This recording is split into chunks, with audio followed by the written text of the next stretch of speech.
भारत के समुद्री इलाकों के पास अमेरिका ने ईरान के जहाज रोक दिए हैं। इन जहाज़ों में ऑयल टैंकर्स तेल से भरे थे, इसलिए इसे एक बड़ा जियोपॉलिटिकल मूव माना जा रहा है, जिसका असर सीधे भारत की एनर्जी सप्लाई और आपकी जेब तक भी पहुंच सकता है।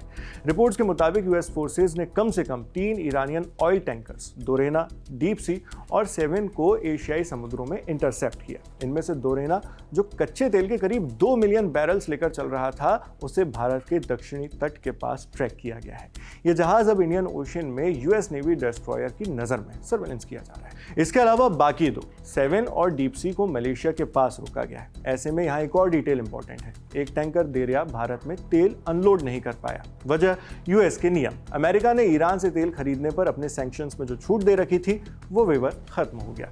इस वजह से देरिया का तेल भारत में अनलोड नहीं हो पाया। बाद में उसे भी इंटरसेप्ट किए जाने की खबर है। सवाल यह कि ऐसा हो क्यों रहा है? जवाब एकदम आसान है, यूएस मैरीटाइम ब्लॉकेड। अमेरिकी नेवी अभी जो भी कर रही है वो सब कुछ ईरान के खिलाफ उसके ब्लॉकेड का एक हिस्सा है। पहले ये कार्रवाई स्ट्रेट ऑफ हॉर्मुज ब्लॉक करने तक सीमित थी, लेकिन अब यूएस ने स्ट्रेटेजी बदल ली है। अब टैंकर्स को खुले समुद्र में भी रोका जा रहा है, यानी भारत और साउथ ईस्ट एशिया के पास भी।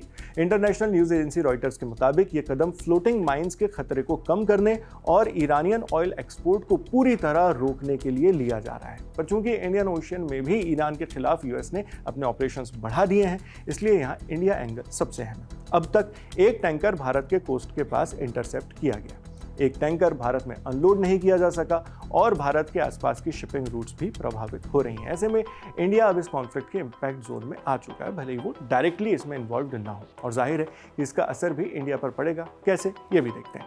इंडिया दुनिया के सबसे बड़े क्रूड ऑयल इंपोर्टर्स में से एक है। अगर कच्चे तेल की ये सप्लाई चेन टूटती है तो हमारे लिए कच्चा तेल खरीदना और महंगा हो जाएगा, शिपिंग की लागत बढ़ जाएगी और पेट्रोल डीजल के दाम पर असर पड़ेगा। यानी ऑयल टैंकर्स रोके जाने का सीधा असर घूमते फिरते ही सही इंडियन कंज्यूमर्स पर पड़ेगा, आपके और हमारे जैसे ग्राहकों पर। और इसका जो ग्लोबल लेवल पर पैमाना है वो भी छोटा मोटा नहीं है। यूएस सेंट्रल कमांड यानी सेंटकॉम का कहना है कि अब तक कम से कम 29 वेसल्स को उन्होंने वापस लौटा दिया है या फिर वापस पोर्ट पर भेज दिया गया है उन्हें।